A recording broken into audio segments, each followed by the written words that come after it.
یہ national audio library for the blind کی آواز ہے۔ بسم اللہ الرحمن الرحیم۔ غار ہرا میں ایک رات، اس کو آپ کے لیے تحریر کیا مستنصر حسین تاڑر نے۔ آپ کے لیے پڑھیں گی فرح علی۔ کعب بن اشرف کا قلعہ بنو نذیر کی بستی، جہاں حضور صلی اللہ علیہ وآلہ وسلم نے ایک پتھر سے ٹیک لگائی۔ مسکن ماریا کے مقام سے نکلے تو پھر ہم بہت دور تک گئے، مدینے کی حدود سے نکل گئے اور ایک طویل شاہراہ کے آخر میں سیاہ پہاڑیاں جو پہلے دھوپ کی گرمی کی شدت سے اٹھنے والی دھندلی لرزش میں آئی ہوئی ہواؤں میں ایک سراب کی مانند دکھائی دیتی تھیں، واضح ہوتی گئیں اور ہم ان کے قریب ہوتے گئے۔ ان میں ایک کوہ بنو قریظہ تھی اور اس کی قربت میں ایک سیاہی ماہل پہاڑ جبل النار نام کا تھا، شاید ان زمانوں کی یادگار جب مدینے میں شدید زلزلہ آیا تھا اور آتش فشاں ابل پڑے تھے۔ عین ممکن ہے کہ اسی جبل النار نے لاوا اگلا تھا اور اب یہ ایک سرد ہو چکا آتش فشاں پہاڑ تھا۔ یہ علاقہ سید بٹھان کا تھا، کم از کم بابا فقیر کے بے تانت لہجے میں اس کا نام یہی سنائی دیا تھا۔ آبادی کی نشانیاں بہت کم تھیں اور ویرانے کا آغاز تھا۔ بابا فقیر نے اپنا عصا اٹھا کر مولا بخش کو رکنے کا حکم دیا۔ وہ رک گیا۔ دائیں ہاتھ پر شاہراہ سے کچھ فاصلے پر ایک کھنڈر تھا۔ یہ یہودی قبیلہ بنو نذیر کا علاقہ تھا، کعب بن اشرف کا قلعہ تھا۔ دیکھو گی؟ میں نے میمونہ سے دریافت کیا۔ میں نہیں دیکھتی یہودیوں کی قلعے، وہ دراصل دھوپ میں جانے سے گریزاں تھی۔ تو میں دیکھ کر آتا ہوں۔ ٹھہرو صاحب۔ مولا بخش نے کار سٹارٹ کی اور اسے شاہراہ سے اتار کر کھنڈر کے قریب لے گیا تاکہ مجھے دھوپ میں زیادہ چلنا نہ پڑے۔ کھنڈر قدرے بلند سطح پر تھا۔ اس کے پس منظر میں ایک مختصر بیابانی کے پار مدینے کی بستیاں اور کھجوروں کے باغ دکھائی دے رہے تھے۔ بائیں ہاتھ پر نشیب میں چند گھر ایک چھوٹے سے محلے کی صورت میں نظر آ رہے تھے اور ان کے برابر میں کھجوروں کا ایک جھنڈ تھا۔ کھنڈر کے بائیں جانب، اور وہ بھی نشیب میں، کھجوروں کا ایک وسیع باغ تھا جس کے درخت ایک خاص ترتیب سے لگائے گئے تھے اور ان کے تلے جو زمین تھی وہ ہری بھری گھاس سے ڈھکی ہوئی تھی جس میں سے آب پاشی کی نالیاں ظاہر ہوتی تھیں۔ کہیں کہیں دھوپ کا لشکارہ نالیوں میں بہتے پانی کو آئینہ کر دیتا۔ کھنڈر کے آغاز میں ایک زنگ آلود بورڈ آویزاں تھا جو ترکوں کے محکمہ آثار قدیمہ کی یادگار تھا۔ یہ بورڈ بھی اپنے خستہ وجود کو زیادہ مدت تک سہار نہ سکے گا۔ اس پر اینٹیکوٹی ایکٹ 1372 کا کوئی حوالہ درج تھا۔ کھنڈر کے اندر جانے لگا تو مولا بخش جو میرے پیچھے پیچھے چلا آیا تھا کہنے لگا، سائیں ادھر باہر سے ہی دیکھ لو، اندر جانے کی اجازت نہیں، کوئی شرطا آ گیا تو اعتراض کرے گا۔ مولا بخش، اس ویرانے میں اور اتنی دھوپ میں کوئی شرطا ادھر کیسے آئے گا؟ صرف یہ چیک کرنے کہ کوئی کیا دیکھ رہا ہے؟ ادھر کیا دیکھو گے؟ ادھر کسی دیوار میں ایک پتھر ہے جس کے ساتھ ٹیک لگا کر بابا بیٹھے تھے، وہ دیکھ کر آتا ہوں۔ کعب بن اشرف یا بنو نذیر کے قلعے کے کھنڈر سوات کے بت خانقاہوں کے کھنڈروں ایسے تھے۔ یہ زیادہ سے زیادہ 3-4 کنال رقبے پر محیط تھے۔ ہو سکتا ہے ابتدائی حالت میں یہ اس سے کہیں وسیع رقبے پر آباد ہوں۔ جیسے گندھارا عہد کی عمارتیں بڑے بڑے سلیٹی پتھروں سے تعمیر کی جاتی ہیں، اس کی تعمیر کا انداز بھی وہی تھا۔ بیشتر پتھر ان گڑھے تھے اور اسی سیاہ اور جلی ہوئی ہیئت کے تھے جو مدینے میں داخلے سے قبل دائیں ہاتھ پر بکھرے نظر آتے تھے۔ آتش فشانی پتھر تھے۔ ایک جانب 3 کمرے یا مختصر ہال کہہ لیجئے جن کی چھتیں ڈھہ چکی تھیں اور مسمار شدہ دیواریں میرے قد سے اونچی نہ ہوتی تھیں۔ درمیان میں ایک دالان اور ان کمروں کے سامنے اتنے ہی سائز کے 3 اور کمروں کے کھنڈر۔ ان میں ایک متروک شدہ کنویں کے بھی آثار تھے۔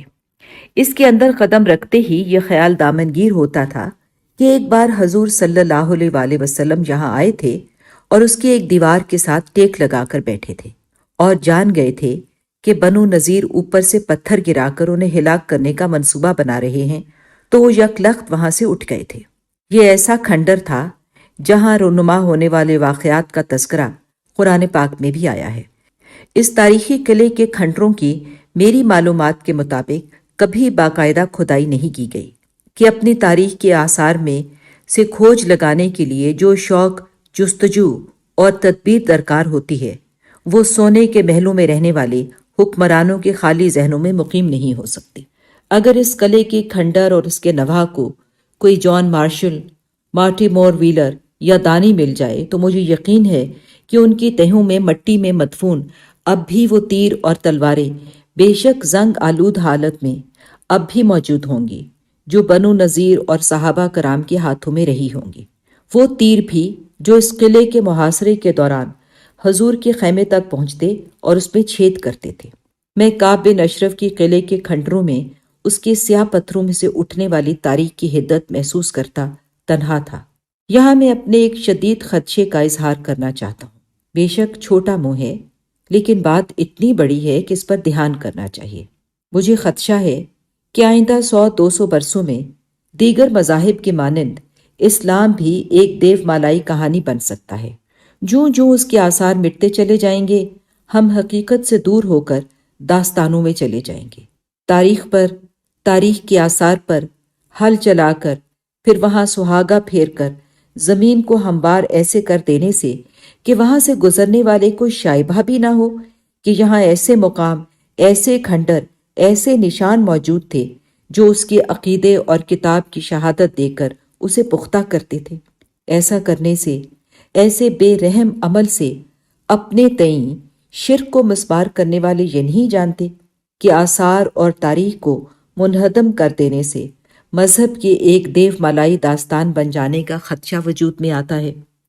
مثلاً اگر بنو نذیر کے قلعے کے یہ کھنڈر بھی مٹا دیے جاتے ہیں جیسا کہ دستور ہو چلا ہے، تو آئندہ نسلیں جب تاریخ کا مطالعہ کرتے ہوئے اسے اپنے تصور میں لائیں گی تو ان کے سامنے کوئی تصویر نہ ہوگی، شواہد نہ ہوں گے، محض تصور ہوگا، اور یہ تصور وقت گزرنے کے ساتھ ساتھ جذباتی وابستگی اور عقیدے کی عظمت کو وسعت دیتے ہوئے ایک ٹھوس حقیقت کے بجائے ایک دیو مالا کی صورت اختیار کر جائے گا۔ بنو نذیر کا یہ قلعہ اگرچہ 3-4 کنال کے رقبے پر محیط ہے، ایک بڑی حویلی جتنا بھی نہ ہوگا، لیکن ہر شخص جب ایک قلعہ تصور کرے گا تو اپنے اپنے وطن میں جیسے قلعے ہوتے ہیں وہ انہی کا خیال کرے گا۔ بر صغیر کے باسی جب قلعہ کا تذکرہ پڑھیں گے تو ان کے ذہنوں میں روہتاس، رانی کوٹ، لال قلعہ یا لاہور کا شاہی قلعہ ہی ابھرے گا۔ دیگر اقوام بھی اپنی تاریخ اور طرز تعمیر کے نمائندہ قلعے ہی تصور میں لائیں گے۔ وہ تاریخ پڑھتے ہوئے اس 3-4 کنال پر محیط قلعے کو بھی اپنے قلعوں کے معیار اور وسعت کے قریب لے جائیں گے۔ جب اس کے کوئی آثار نہ ہوں گے، کوئی حوالہ نہ ہوگا، تو وقت گزرنے کے ساتھ ساتھ اس کا رقبہ بڑھتا چلے جائے گا۔ اس کی فصیلیں بلند ہو کر آسمانوں کو چھونے لگیں گے، اس کے برج اور مینار بے شمار ہو جائیں گے، اور اس کے اندر یہودیوں کی چند 100 نفری بے حساب سپاہ میں بدل جائے گی جو مسلمانوں کی یلغار کے آگے ہتھیار ڈال دے گی۔ غرض یہ کہ تاریخ اور حقیقت پیچھے رہ جائیں گے اور ان کی جگہ ایک تصوراتی دیو مالا جنم لے لے گی۔ خیبر کے قلعے کے بارے میں ابھی سے ایک دیو مالا جنم لے چکی ہے، جبکہ اس کا رقبہ بھی بنو نذیر کے اس قلعے سے بڑھ کر نہیں، اور اس کا دروازہ ابھی سے آسمان کو چھو رہا ہے۔ ہمارا مذہب دیگر مذاہب سے یوں بھی ممتاز ہے کہ اس کی بنیاد حقیقت اور تاریخ ہے۔ رسول پاک صلی اللہ علیہ وآلہ وسلم کی حیات کا ہر لمحہ درج ہے، ہر دن محفوظ ہے، ہر مقام کی نشاندہی ہے، جہاں وہ پیدا ہوئے تھے، جس راستے پر انہیں گود میں اٹھائے ابو المطلب خانہ کعبہ کی جانب گئے تھے، حلیمہ سعدیہ انہیں دودھ پلانے کے لیے کس قریہ میں لے کر گئی تھی، جبل حرا کی بلندی پر جو غار تھا وہاں پہنچنے کے لیے حضور کون سا راستہ اختیار کرتے تھے، اور کہاں اماں خدیجہ کا گھر تھا جس میں وہ کپ کپاتے ہوئے آئے تھے اور انہیں سیاہ کمبل اڑایا گیا تھا۔ صفا کی کس پہاڑی پر کھڑے ہو کر انہوں نے اپنے رسول ہونے کا اعلان کیا تھا، مدینے میں کون سے کنویں سے پانی پیا تھا، قصوہ کہاں بیٹھی تھی۔ غرض یہ کہ ہر لمحہ اور ہر مقام درج ہے، اور یہ بھی کہ قرآن کی کون سی آیت کس حوالے سے کس مقام پر اتری تھی، اور اسی کھنڈر بنو نذیر کے قلعے کے مختصر کھنڈر کے حوالے سے بھی تو اللہ کے فرمان اترے تھے۔ اس کھنڈر کے میں مٹ جانے سے حوالہ کہاں سے آئے گا؟ دیگر مذاہب کی بیشتر تاریخ اور ان کی انبیاء کی حیات ایک دیو مالائی قصے کی صورت اختیار کر چکی ہے۔ بے شک یہ بدھ ہوں، ہندو، یہودی یا عیسائی، ان کی تاریخ اور ان کے پیغمبر قصے کہانیوں کے کردار نظر آتے ہیں۔ ان کے ہاں حقیقت اور آثار کے ثبوت نہ ہونے کے برابر ہے۔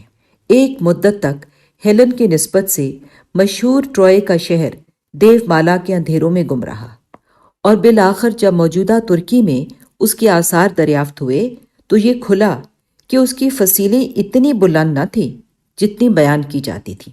اس کے دروازے یا حفاظتی پھاٹک معمولی نوعیت کے تھے، اور نہ ہی وہ اتنا وسیع اور پرشکوہ شہر ہوا کرتا تھا جس کا تذکرہ ہومر کی داستانوں میں ملتا ہے۔ کچھ اسی طور عظیم مہابھارت کی جنگ جو کوروں اور پانڈوں کے درمیان لڑی گئی اور جس کے نتیجے میں دنیا کی ایک بڑی رسمیہ داستان وجود میں آئی، ویسی ہرگز نہ تھی جیسی کہ اس کی دیو مالا میں بیان کی جاتی ہے۔ ولیم ڈارلمپر اپنی تصلیف سٹی آف جینز میں لکھتا ہے کہ اس جنگ میں ایٹمی اسلحہ ایسے تباہ کن ہتھیار اور پرواز کرتے ہوئے برباد کر دینے والے رتھ کے پہیوں کے بجائے صرف لاٹھیاں استعمال ہوئی تھیں۔ آمنے سامنے ہو کر گھونسوں کا تبادلہ ہوا، لیکن نہ شواہد تھے اور نہ آثار، تو لاٹھیاں تباہ کن ہتھیاروں میں بدل گئیں اور گھونسے مہلک پہیے بن گئے۔ مجھے بھی اسی قسم کا خدشہ ہے جس کا میں نے اظہار کر دیا۔ مولا بخش مجھ پر کڑی نظر رکھتا تھا کہ یہ سائیں جو ان کھنڈروں میں بھٹکتا ہے کہیں ادھر ادھر نہ ہو جائے، اور یہ ہر پتھر کو ہاتھ لگا لگا کر کیا دیکھتا ہے۔ بنو نذیر مدینے کے یہودیوں میں سب سے اعلیٰ ذات کے سمجھے جاتے تھے۔ ڈاکٹر حمید اللہ کے مطابق نذیر تر و تازہ درخت جو پودے کو کہتے ہیں۔ وہ کامیاب کاشتکار اور باغبان تھے، اور ان کی بستی ہرائے واقم کے زرخیز علاقے وادی بطحان سے ملحق تھی۔ یہ بستی مدینہ کے مرکز سے جنوب کی جانب 3 میل کے فاصلے پر تھی، اور اس کے گرد اعلیٰ ترین کھجور کے بڑے گھنے باغات تھے۔ کعب بن اشرف اسی قبیلے بنو نذیر کا سردار تھا۔ جنگ بدر کے بعد اس نے اپنی شعلہ بیاں شاعری میں قریش کو طیش دلایا کہ وہ ہر حال میں مسلمانوں سے بدلہ لیں۔ کعب نے بدر کے کنویں میں پھینکے جانے والے قریش کے سرداروں کا مرثیہ لکھا، خود روتا اور قریش کو رلا کر ان کی آتش انتقام تیز کرتا۔ بدر کے کوہلو سے اس کے اپنے اقارب کا خون باہر آ رہا ہے، آؤ بدر کے واقعات پر روئیں اور آہو بکا کریں۔ وہاں بہترین لوگ اپنے ہی حوض کے گرد قتل کر دیے گئے۔ ایسا بھی ہو ہی جاتا ہے، بادشاہ بھی کبھی بچھڑ ہی جایا کرتے ہیں۔ مدینہ واپس آ کر وہ مسلمان خواتین کے بارے میں نام لے لے کر فحش شعر کہتا اور دشنام کرتا۔ چنانچہ رسول اللہ صلی اللہ علیہ وآلہ وسلم نے فرمایا، کون ہے جو کعب بن اشرف کی خبر لینے کی حامی بھرتا ہے؟ حضرت محمد بن مسلمہ نے کہا، آپ کی خاطر میں یہ کام کرنے کو تیار ہوں، میں اسے قتل کر دوں گا۔ اگر تم ایسا کر سکو تو کر گزرو۔ رسول اللہ صلی اللہ علیہ وآلہ وسلم نے فرمایا، ہمیں اجازت دیں کہ ہم اس سے کچھ ہیلے بہانے کی باتیں کریں۔ فرمایا، جو مناسب سمجھو کرو۔ مسلمہ کے ہمراہ ابو نائلہ بھی تھے جو کعب کے دودھ شریک بھائی تھے، اس لیے وہ ان پر مکمل اعتماد کرتا تھا۔ آسمان پر 14ویں کا چاند روشن تھا۔ کعب بن اشرف کے قلعے کے قریب پہنچ کر ابو نائلہ نے اسے آواز دی تو کعب کی نوبیاہتا بیوی نے اسے روکا۔ اس وقت کہاں جا رہے ہو؟ جنگجو آدمی کے بہت دشمن ہوتے ہیں، اسے رات کے وقت باہر نہیں جانا چاہیے۔ کعب نے اپنی بیوی سے کہا، ابو نائلہ میرا بھائی ہے، اس نے مجھ سے آنے کا وعدہ کیا ہوا ہے، اور قلعہ سے باہر آ گیا۔ ابو نائلہ نے کعب کے سر کو ہاتھ لگا کر پیار سے کہا، کعب تو نے یہ کیسی خوشبو لگا رکھی ہے کہ رات بھی معطر ہو رہی ہے۔ کعب خوش ہو گیا کہ بھائی تعریف کر رہا ہے۔ ابو نائلہ نے اسے بالوں سے پکڑ کر قابو کیا، اور مسلمہ نے اس کے پیٹ میں چھری گھونپ دی اور اس کا سر کاٹ کر ساتھ لے لیا۔ اگلی صبح یہودیوں نے رسول اللہ صلی اللہ علیہ وآلہ وسلم سے شکایت کی، ہمارا سردار کعب رات اپنے گھر سے نکلا تو اسے بغیر جرم کے دھوکے سے قتل کر دیا گیا۔ فرمایا، اگر وہ بھی دیگر یہودیوں کی مانند عہد پر قائم رہتا تو نہ مارا جاتا۔ اس نے ہمیں اذیت پہنچائی اور ہمارے خلاف اشعار لکھے تھے۔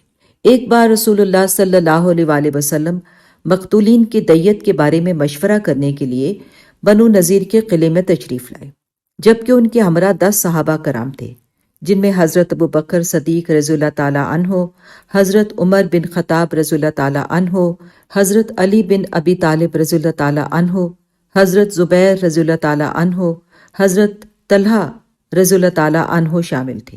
حضور پاک صلی اللہ علیہ وآلہ وسلم ایک دیوار کے ساتھ ٹیک لگا کر بیٹھ گئے۔ یہودیوں کو اپنے سردار کعب کا قتل یاد آ گیا۔ حجی بن اخطب نے کہا، ایسا موقع پھر نہیں ملے گا، مکان کے اوپر سے پتھر گرا کر محمد کو ختم کر دو۔ عمر بن حجاج نے کہا، یہ کام میں کرتا ہوں، مکان کے اوپر سے میں محمد کے اوپر پتھر گرا دیتا ہوں۔ اس سے پیشتر کہ وہ ایسا کرتے، رسول اللہ صلی اللہ علیہ وآلہ وسلم کے منصوبے سے آگاہ ہو گئے اور اپنے صحابہ سے کچھ کہے بغیر اٹھ کر چلے گئے۔ رسول پاک صلی اللہ علیہ وآلہ وسلم نے بنو نذیر کو پیغام بھیجا کہ تم نے اس عہد کو توڑ دیا جو تم نے کر رکھا تھا، تم اس شہر اور علاقے سے 10 روز کے اندر نکل جاؤ۔ جواب آیا، ہم اپنے اموال کبھی نہ چھوڑیں گے، آپ سے جو ہو سکتا ہے کر لیں، ہمارے پاس 1 سال کی خوراک اور بستی میں پانی کے کنویں موجود ہیں۔ بنو نذیر کے قلعے کا محاصرہ شروع ہو گیا۔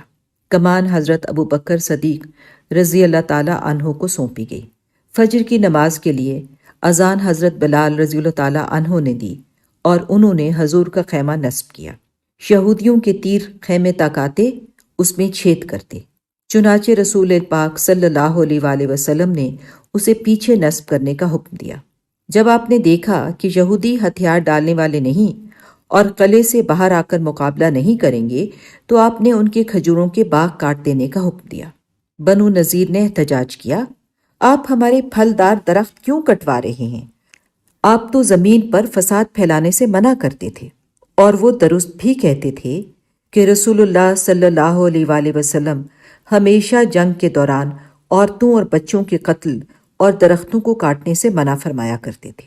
فرمایا، تاکہ تمہاری آنکھیں کھل سکیں اور تم جنگ کے شعلے بھڑکا کر اس میں اپنی قوم کو راکھ دینے سے باز آ جاؤ۔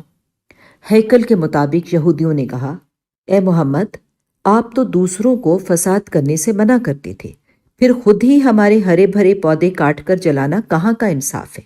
اس پر یہ آیات نازل ہوئیں، کھجوروں کے درخت جو تم نے کاٹ ڈالے یا ان کو ہاتھ نہ لگایا اور بدستور ان کو جڑ سمیت کھڑا رہنے دیا تو خدا ہی کے حکم سے تھا، اور خدا کو منظور تھا کہ نافرمانوں کو رسوا کرے۔ یہودیوں نے ہتھیار ڈال دیے اور رسول پاک صلی اللہ علیہ وآلہ وسلم نے نہ صرف ان کی جان بخشی کر دی بلکہ ایک اونٹ پر ہر خاندان جتنا سامان لے جا سکتا تھا لے جانے کی اجازت دی تھی۔ بنو نذیر کے شکست خوردہ لوگ مدینے سے نکلے تو کچھ خیبر کے نزدیک آباد ہو گئے اور کچھ ملک شام کی جانب چلے گئے۔ بنو نذیر کے اسی قلعے اور بستی کے حوالے سے مزید آیات بھی نازل ہوئیں، جن میں سورہ حشر کی کچھ آیات بھی شامل ہیں۔ 1400 برس بعد آج ایک حدت بھری دوپہر میں، جبکہ شاہراہ کے قریب ایک کار کھڑی تھی جس میں میری بیوی اور فقیر محمد میرے منتظر تھے اور مولا بخش مجھ پر نظر رکھتا تھا، میں بنو نذیر کے اسی قلعے کے کھنڈروں میں موجود تھا جس کے حوالے قرآن پاک میں آئے تھے، اور اس کے نواح میں اور پتھروں کے ڈھیروں تلے جو زمین تھی اس کے اندر وہ تیر پوشیدہ تھے جو حضور کے خیمے میں چھید کرتے تھے، اور وہ تلواریں اور بھالے موجود تھے جو بنو نذیر کے کسی کام نہ آتے تھے۔ اور یہاں ایک کنواں بھی تھا جس کے بارے میں بنو نذیر نے حضور کو پیغام بھیجا تھا کہ سال بھر کی خوراک کے علاوہ ہمارے پاس پانی بھی ہے۔ اور دائیں جانب نشیب میں ایک ہرا بھرا کھجوروں کا ایک وسیع خوش نظر باغ بھی تھا، اور غالب امکان تھا کہ یہ وہی تھا جس کے چند درخت مسلمانوں نے کاٹ کر جلا دیے تھے اور چند جڑوں سمیت رہنے دیے تھے کہ اس قلعے کی بلندی سے یہ باغ پھیلا نظر آتا تھا۔ اس کے سوا دوسری جانب چند مکانوں کی قربت میں کھجور کے کچھ درخت سایہ کر رہے تھے، تو باغ یہی ہو سکتا تھا۔ میں کھنڈر سے نکل کر اس باغ میں اترنا چاہتا تھا، لیکن مولا بخش نے سختی سے منع کر دیا۔ سائیں، اس کا مالک بہت غصے والا ہے، نیچے نہ جاؤ۔ یہودیوں نے جو کچھ بھی چھوڑا تھا اس کے لیے سوائے ایک شب خون کے مسلمانوں نے نہ قتال کیا تھا، نہ گھوڑے دوڑائے تھے، نہ تلواریں اور نیزے چلائے تھے، اس لیے کہ یہ مال غنیمت نہ تھا، اللہ اور اس کے رسول کی ملکیت تھا۔ رسول نے انصار کے مشورے سے وہ باغات اور زمینیں مہاجرین میں تقسیم کر دیے۔ انہی مہاجرین کی آل اولاد میں یہ غسیلہ شیخ بھی ہو سکتا تھا۔ اگرچہ میں اس باغ پر حق شفا کرنے کی قانونی پوزیشن میں تھا کہ میرے رسول نے کھجوروں کا یہ باغ تمہارے اجداد کو عطا کیا تھا، تو مجھے اتنا تو حق ہے کہ چند لمحے اس میں گزار سکوں، ان درختوں کے قریب ہو سکوں جن کا قرآن میں ذکر آیا ہے۔ لیکن میں غسیل شیخ سے جو کہیں نظر تو نہ آتا تھا، صرف اس کی دہشت مولا بخش کو محسوس ہوتی تھی۔ اس شیخ سے کیا بحث کرتا کہ اس کے اجداد مہاجرین میں سے تھے اور مکہ کے تھے، اور وہ ابھی تک کٹھور دل تھے۔ میں نیچے نہیں جاتا مولا بخش، آپ کچھ غم نہ کرو۔ آپ کا تو کچھ غم نہیں سائیں، پر وہ جو فقیر بابا ہے وہ کہتا ہے کہ مجھے بہت پیاس لگی ہے، تو اس قلعے کے نیچے جو بستی نظر آتی ہے وہاں سے اسے پانی لا دو، کہ بنو نذیر کے قلعے کا یہ کنواں تو پتھروں سے بھرا ہوا ہے۔ سائیں وہ پانی نہیں پیتا، بابا فقیر صرف 7 اپ پیتا ہے، اور وہ بھی امریکی ٹن والا، تو میں اس کا کچھ بندوبست کرتا ہوں، پر نیچے کھجوروں کے باغ میں نہ اتر جانا، وہ شیخ بہت غصے والا ہے۔ مولا بخش چلا گیا۔ اسلام کے اولین ایام کی تاریخ، مسمار شدہ دیواریں، سیاہ پتھر، اینٹ، روڑے اور ایک گرم دوپہر۔ بنو نذیر کے اس قلعے کے کھنڈروں نے مجھ میں 1400 برس پیشتر کی حیرت جگائی کہ کیا یہ اب بھی موجود ہے؟ کیا یہ وہی باغ ہے جس کے تذکرے ہماری کتاب میں ہیں؟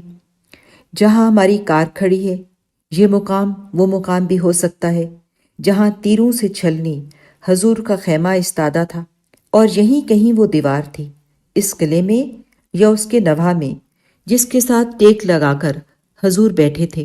تو کیوں نہ ہر پتھر کو ہاتھوں سے چھو لیا جائے؟ کوئی حرج نہیں، کوئی تنبیہ کرنے والا بھی تو آس پاس موجود نہیں، تو کیوں نہ کچھ شرک کر لیا جائے؟ اور میں نے بہت شرک کیا۔